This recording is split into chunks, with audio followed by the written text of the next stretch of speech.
Hi friends, welcome back to మేమ్ famous channel. ఈరోజు మీకోసం ఒక స్పెషల్ వీడియో ఫ్రమ్ జర్మనీ. ఈ ప్లేస్ వచ్చేసి Cologne. This is the 4th largest city in Germany అనమాట. ఇది నార్త్ రైన్ వెస్ట్ఫాల్స్ అనే స్టేట్లో ఉంటుంది. మనకి హైదరాబాద్, బెంగళూరు, చెన్నై ఎలాగో సేమ్ ఈ సిటీకి ఈ స్టేట్ అలా అనమాట. సో దీని నేమ్ ఏంటంటే Kolner Dom. Dom means a cathedral. Cathedral అంటే జస్ట్ చర్చి అనుకోవచ్చు, బట్ ఈ చర్చ్ యొక్క స్పెషాలిటీ ఏంటంటే ఇది ఒక 1000 years బ్యాక్ చర్చ్ అనమాట. సో ఇది జర్మనీలో సెకండ్ లార్జెస్ట్ చర్చ్ అనమాట. సెకండ్ లార్జెస్ట్ చర్చ్ అనుకుంటున్నారా? సో ఫస్ట్ చర్చ్ కూడా ఉంది. అది ఎక్కడ అంటే ఉల్మ్ మినిస్టర్. ఇది వచ్చేసి 530 feet ఉంటుంది. నెక్స్ట్ ఈ కోల్నర్ డోమ్ చర్చ్ వచ్చేసి 515 feet ఉంటుంది. చాలా పొడవు ఉంది, ఒకసారి చూడండి. సో ఇది ప్రపంచంలోనే చాలా పెద్ద చర్చ్ అనమాట. This is twin spires church. ఇది World War II అప్పుడు చాలా డ్యామేజ్ చేశారంట. 14 times అలా బాంబ్స్ వేయడం వల్ల చాలా డ్యామేజ్ అయిందంట చర్చ్ అనేది. సో అయ్యాక కూడా రిపేర్ చేయించారు. టైం అండ్ మనీ కూడా చాలా వేస్ట్ అయిపోయాయి. బట్ ఇంకా చర్చ్ మాత్రం ఇంకా అలాగే ఉంది.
అంటే మనకు ప్యూర్ జర్మన్ ఫుడ్ అనేది దొరుకుతుందంట. సో ఎవరైనా జర్మనీకి వెళ్ళిన వాళ్ళు ఇక్కడ జర్మనీ ఫుడ్ అనేది ట్రై చేయండి. బాగుంటుందేమో, నాకైతే తెలీదు. నెక్స్ట్ ఈ ప్లేస్ ఏంటంటే కొలోన్. ఇక్కడ మనకు కనిపించే ఈ బ్రిడ్జ్ నేమ్ ఏంటంటే ఓహెన్జోలెన్స్ బ్రిడ్జ్ అనమాట. ఇది మనకు second most attracting place in Germany అని చెప్పొచ్చు. జర్మనీ అంటే ఇన్ కొలోన్ అనమాట. చాలా బాగుంటుంది ప్లేస్, ఒకసారి వ్యూ చూడండి. ఈ రివర్ ఏంటంటే రివర్ నేమ్ వచ్చేసి రైన్ రివర్. ఇక్కడ 5 rivers అనేది ఫ్లో అవుతుందంట దీంట్లో. ఏంటంటే ఈ రివర్ అనేది 5 countriesలో ఫ్లో అవుతుంది. ఫ్రమ్ స్విట్జర్లాండ్ నుంచి స్టార్ట్ చేస్తే ఫ్రాన్స్, ఇంకా Austria, Germany and Netherlands and ఎక్కడ కలుస్తుందంటే నార్త్ సీలో కలుస్తుంది అనమాట ఈ రివర్ అనేది. సో ఇప్పుడు మీరు ఇక్కడ ఒక మంచి ప్లేస్ చూస్తారు. అదేంటంటే అన్ని లాక్స్ ఉంటాయి బ్రిడ్జ్కి. లాక్స్ ఏంటి అనుకుంటున్నారా? సో ఈ లాక్స్ని ఏమంటారంటే కపుల్ లాక్స్ అంటారంట. అక్కడ లవ్ చేసుకునే వాళ్ళు కంపల్సరీ లాక్ అనేది వేస్తారంట. ఎందుకంటే ఇప్పుడు నార్మల్గా మనం చెప్పాలంటే లాక్కి కీ ఉంటేనే కదా లాక్ ఓపెన్ చేయగలం మనం. సో కపుల్ వచ్చి కంపల్సరీ ఒక లాక్ అనేది వేస్తారు. వేసి ఆ కీ అనేది రివర్లో పడేస్తారు. దానివల్ల వాళ్ళ లవ్ అనేది చాలా స్ట్రాంగ్గా ఉంటుందని వాళ్ళ నమ్మకం అంట. సో అక్కడ కపుల్స్ అందరూ ఇలాగే చేస్తారంట. సో దానివల్ల బ్రిడ్జ్ మొత్తం లాక్స్తోనే ఉండిపోయింది. ఒకసారి మీరు కంప్లీట్గా అబ్జర్వ్ చేయండి, కనిపిస్తుంది వీడియోలో. లాక్స్ ఏంటో కానీ బ్రిడ్జ్ మాత్రం చాలా వెయిట్ అయ్యేలా ఉంది కదా.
సో నెక్స్ట్ మనకు కనిపించే ఫొటోస్ ఏంటంటే ఇదంతా ఇన్సైడ్ వ్యూ అనమాట, చర్చ్ లోపల.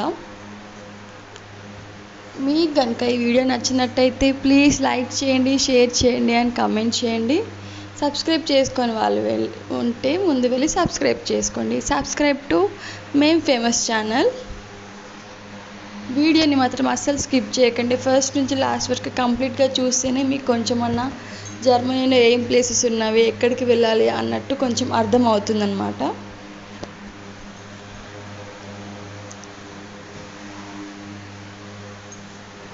మీకు ఇంకా చాలా మంచి మంచి ప్లేసెస్ చూపిస్తాను జర్మనీవి.